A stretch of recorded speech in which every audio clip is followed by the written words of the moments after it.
کون کون سی فیلڈ میں اپنا کریئر بنا سکتے ہیں. آپ ڈاکٹر بن سکتے ہیں, آپ نرسنگ شعبے میں جا سکتے ہیں, آپ میڈیکل سٹور میں فارمیسی کا کورس کر سکتے ہیں, آپ میڈیکل ٹیکنیشین کر سکتے ہیں.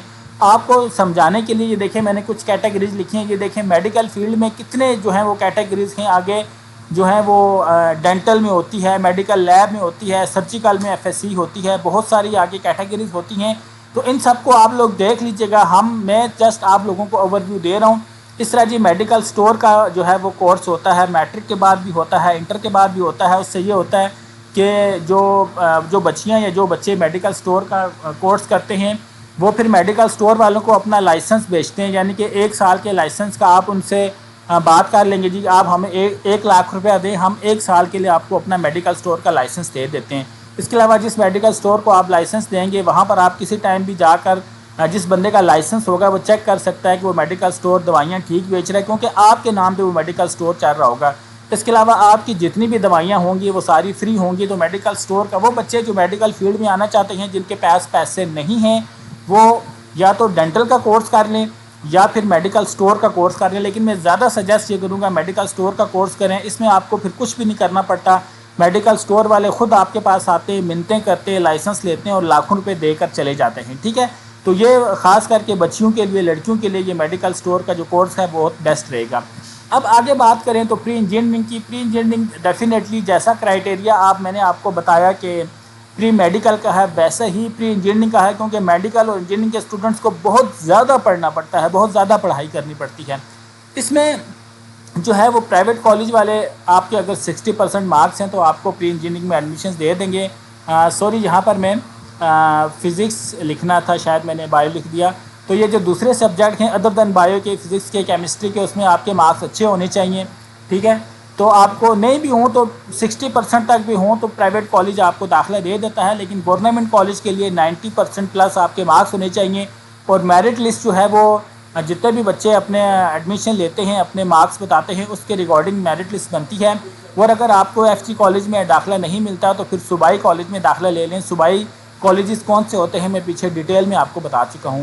پھر سے آپ کو کہہ رہا ہوں کہ کسی دوست کے کہنے پر یا امی ابو کے رشتہ داروں کے یا کسی سے جالس ہو کر آپ نے پری انجینئرنگ نہیں رکھنی. اپنا شوق دیکھیں, اپنا انٹرسٹ دیکھیں, اپنے مارکس دیکھیں میٹرک میں, اور اپنے ریسورسز لازمی دیکھ لیجیے گا. ٹھیک ہے, اگر آپ پری انجینئرنگ میں کنٹینیو کرتے ہیں تو آپ سول انجینئر بن سکتے ہیں, الیکٹریکل انجینئر بن سکتے ہیں, کیمیکل انجینئر بن سکتے ہیں, انڈسٹریل انجینئر بن سکتے ہیں, میکینیکل انجینئر, اور بھی کافی ساری انجینئرنگ کی فیلڈ آتی ہیں. یعنی کہ یہ بڑی بڑے موٹے موٹے نام ہیں جو میں آپ لوگوں کو بتا رہا ہوں. بہت زبردست قسم کی یہ فیلڈ ہے, بڑی ڈیمانڈ ہے, بیرون ملک میں انجینئرس کی کافی ڈیمانڈ ہوتی ہے. اس کے بعد آگے بات کریں کہ FCS ہوتا ہے. FCS جو ہے یہ بھی سائنس کی فیلڈ ہے, 3 طرح کا ہوتا ہے. آپ لوگ دیکھ لیجیے گا, کئی کالج جو ہیں وہ میتھ اسٹیٹ اکنامکس میں FCS کروا رہے ہوتے ہیں, کئی کالج میتھ اسٹیٹ فزکس میں کروا رہے ہوتے ہیں, اور کئی کالج میتھ کمپیوٹر اور فزکس میں کروا رہے ہوتے ہیں.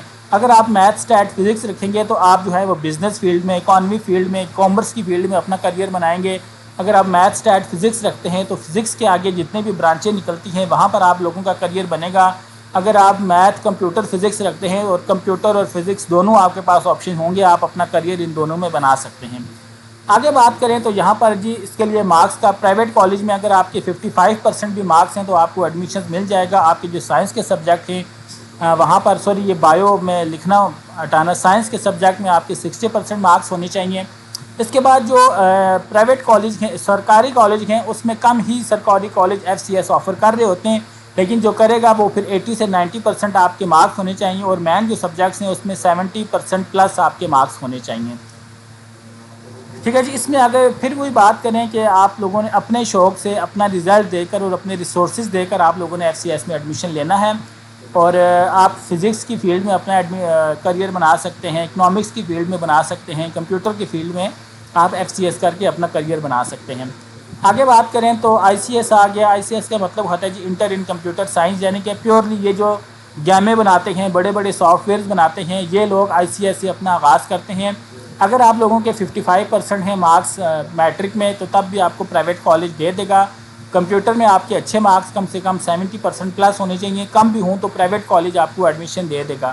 اس طرح گورنمنٹ کی بات کریں تو اوور آل مارکس جو ہیں وہ آپ لوگوں کے ہونے چاہیے جناب 80 سے 90%, اور جو سبجیکٹس کے مارکس ہیں وہ میرٹ لسٹ پہ ڈیپینڈ کرتا ہے کہ جی کتنے جو ہیں وہ مارکس آپ لوگوں کے میرٹ لسٹ کون کون سے کتنے بچوں نے اپلائی کیا ان کے کتنے مارکس ہیں اس پہ ڈیپینڈ کر رہی ہوتی ہے آپ کی میرٹ لسٹ۔ یہ ایف جی کالج کی بات کروں، اگر ایف جی کالج میں ایڈمیشن نہ ملے تو پھر جو صوبائی کالج ہے نا، جو صوبے کے جو ڈسٹرکٹ لیول کے جو بورڈ ہوتے ہیں جیسے Pindi board, Peshawar board, Karachi board, فلانا بورڈ، دمکانہ بورڈ، وہاں سے جو ہے وہ آپ لوگ کر لیتے ہیں، وہاں سے بھی آپ ایڈمیشن اپلائی کر سکتے ہیں۔ اس کے بعد آگے بات کریں تو پھر سے وہی بات کر رہا ہوں کہ آپ کو کمپیوٹر فیلڈ کا انٹرسٹ لازمی ہونا چاہیے، آپ کے کمپیوٹر کے سبجیکٹس میں مارکس اچھے ہونے چاہیے۔ جہاں پر ریسورسز کا اتنا مسئلہ نہیں ہوتا ہے، جو کمپیوٹر کے اسٹوڈنٹس ہیں وہ انٹر لیول کر کے بھی جو ہے وہ کما سکتے ہیں، مطلب آئی سی ایس کے بچے کوئی پارٹ ٹائم جاب کر کے بھی پیسہ کما سکتے ہیں، کوئی ویب سافٹ ویئر ہاؤس میں بھی شام کو پارٹ ٹائم جاب کر سکتے ہیں۔ تو اس فیلڈ میں کمپیوٹر کی فیلڈ میں ریسورسز کا اتنا مسئلہ نہیں ہوتا، بچے خود بھی ساتھ کوئی نہ کوئی کام کر کے، کوئی بچوں کو ٹیوشن پڑھا کے، شام کو اکیڈمی میں کمپیوٹر کورسز کروا کے اپنا کچھ نہ کچھ خرچہ جو ہے وہ نکال سکتے ہیں۔ اس کے بعد اب ان کی فیلڈس کی بات کریں تو کمپیوٹر میں آئی ٹی کی بے شمار فیلڈس ہیں، تھوڑی سی میں نے آپ لوگوں کے لیے لکھی ہے۔ سافٹ ویئر ڈیولپمنٹ ہے، سافٹ ویئر بنا سکتے ہیں، گیمیں بنا سکتے ہیں، ڈیٹا بیس مینیج کر سکتے ہیں، نیٹ ورک مینیج کر سکتے ہیں، سائبر سیکیورٹی سے مراد یہ ہوتی ہے کہ یہ جو اینٹی وائرس سافٹ ویئر بنتے ہیں آپ کے کمپیوٹر سے کوئی آپ کا ڈیٹا نہ چرا لے، اس طرح کے جو سافٹ ویئر پروٹیکشن کے ہوتے ہیں۔ آئی ٹی سپورٹ ہے جی، آئی ٹی کنسلٹنگ کی فیلڈ میں آپ لوگ جا سکتے ہیں۔ اس کے بعد آگے بات کریں تو آئی کام آتا ہے جی کامرس اسٹوڈنٹ کے لیے۔ اگر آپ لوگ سائنس میں کچے ہیں، سائنس کے سبجیکٹ آپ کو سمجھ نہیں آتے تو آرٹس میں ایڈمیشن لینے سے بہتر ہے کہ آپ کامرس میں لے لیں، بزنس فیلڈ میں آ جائیں، بڑی اچھی فیلڈ ہے۔ اس میں بھی آپ کو جو ہے وہ 45% مارکس چاہیے ہوتے ہیں پرائیویٹ کالج میں ایڈمیشنز کے لیے۔ 45% اگر آپ کے مارکس ہوں گے تو آپ کسی بھی پرائیویٹ کالج میں آئی کام میں ایڈمیشنز لے سکتے ہیں۔ سرکاری کالج میں کیونکہ میرٹ لسٹ ہوتی ہے، ٹف کرائٹیریا ہوتا ہے، تو اس میں آپ کو 80 سے 90% مارکس ہوں گے تو اچھے سے ایڈمیشن مل جائے گا۔ 70% کا بھی کرائٹیریا بن جاتا ہے، 80-90% بہت ہی میکس ہوں گے آئی کام ایڈمیشنز کے لیے۔ اب آگے بات کریں تو آئی کام میں تھوڑا بہت آپ کو تھوڑا شوق بھی ہونا چاہیے۔ ایسے نہیں ہے کہ آپ سائنس کے سبجیکٹس میں فیل ہو گئے اور آپ کو کوئی اور آپشن نہیں مل رہا، آپ کو تھوڑا سا یہ کیلکولیشن سے، میتھ وغیرہ سے تھوڑا پیار ہونا چاہیے۔ پھر اس کے بعد آپ کے میتھ میں اچھے مارکس ہونے چاہیے کیونکہ ساری کیلکولیشنز اس میں ہوتی ہیں، اور اس میں بھی ریسورسز کا اتنا مسئلہ نہیں ہوتا۔ آئی کام کے بچے آئی کام کے بعد یا بی کام کے بعد کوئی نہ کوئی جاب کر کے فائنل ڈگری لینے سے پہلے یہ بچے پیسے کمانا شروع کر دیتے ہیں، ان کی ریسورسز کا اتنا مسئلہ نہیں ہوتا۔ اچھا، اس میں آپ بینکر بن سکتے ہیں، اکاؤنٹنٹ بن سکتے ہیں، ایڈمنسٹریشن فیلڈ میں جا سکتے ہیں، ٹیچنگ کر سکتے ہیں، آڈیٹر بن سکتے ہیں اور چارٹرڈ اکاؤنٹنٹ بن سکتے ہیں۔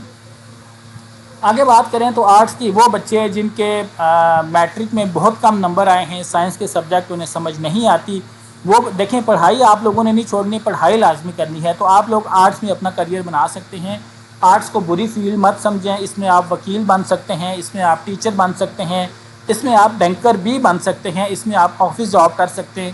تو آرٹس کی فیلڈ آپ لوگوں کے لیے ایسے ہے۔ اس میں یہ ہے کہ 45% آپ لوگوں کے مارکس ہوں تو کوئی بھی پرائیویٹ کالج جو ہے وہ آپ کو ایڈمیشن دے دے گا۔ گورنمنٹ کالج میں آرٹس کے کم ہی سبجیکٹ ہوتے ہیں، لیکن اگر 50-60% تک مارکس ہوں تو گورنمنٹ کالج بھی آپ کو جو ہیومینٹیز کے سبجیکٹ ہیں وہاں پر ایڈمیشنز دے دیتا ہے۔ ایف جی کالج میں تو اس کا کم چانس ہے، جو صوبائی لیول کے جو بورڈ ہوتے ہیں نا ڈسٹرکٹ لیول پہ، وہاں پر آپ کو ایڈمیشنز مل جائے گا، ٹھیک ہے۔ تو اب آگے بات کریں تو اس میں جو ہے وہ شوق کی تو بات نہیں، کیونکہ اس میں پھر آپ کے پاس کوئی اور آپشن بھی نہیں رہتا، اور مارکس بھی ڈیفینیٹلی آپ کے میٹرک میں کوئی اچھے نہیں آئے ہوں گے، سائنس کے سبجیکٹ آپ کو سمجھ نہیں آئے ہوں گے، تو اس میں اگر آپ آگے کی پڑھائی کرتے ہیں تو اتنی مہنگی نہیں ہوتی ہے۔ آرٹس کے سبجیکٹ کی جو پڑھائی ہے وہ اتنی مہنگی نہیں، سستی ہوتی ہے، آپ اس کو تھوڑے سے پیسوں میں بھی یہاں پر ماسٹر ڈگری تک جا سکتے ہیں، ٹھیک ہے جی۔ اب اگر آپ آرٹس میں کرتے ہیں تو آپ بینکر بن سکتے ہیں، آفس جاب کر سکتے ہیں، ایڈمنسٹریشن کی جاب کر سکتے ہیں اور ٹیچنگ کی جاب کر سکتے ہیں۔ تو یہ ایک چھوٹا سا اوور ویو تھا جو میں نے، کیونکہ جو فیڈرل بورڈ ہے ان کے بچوں کا جولائی کی 2nd ویک میں رزلٹ آنے والا ہے، میں نے رزلٹ کے اوپر ایک ویڈیو بنائی ہے، وہ آپ دیکھ لیں، یہاں پر جو ہے وہ اس کو لنک لگا دیتا ہوں، تو اس کو دیکھ لیں رزلٹ کب آنے والا ہے۔ رزلٹ آنے سے پہلے ذہنی طور پر خود کو تیار کر لیں کہ آپ فرسٹ ایئر میں کون سی کیٹیگری میں، کون سے سبجیکٹ میں ایڈمیشن دینا چاہتے ہیں۔ امید کرتا ہوں آج کا یہ ویڈیو آپ لوگوں کو پسند آیا ہوگا۔ ویڈیو اچھا لگا ہو تو لائک کر کے اس کا اظہار کر دیجیے گا۔ چینل پر پہلی بار آئے ہیں تو چینل کو سبسکرائب لازمی کر لیں تاکہ اس طرح کی اور انفارمیشن آپ کو ملتی رہے۔ ویڈیو آپ نے دیکھی، آپ کی قیمتی وقت کا بہت شکریہ، اپنا خیال رکھیے گا، اللہ حافظ۔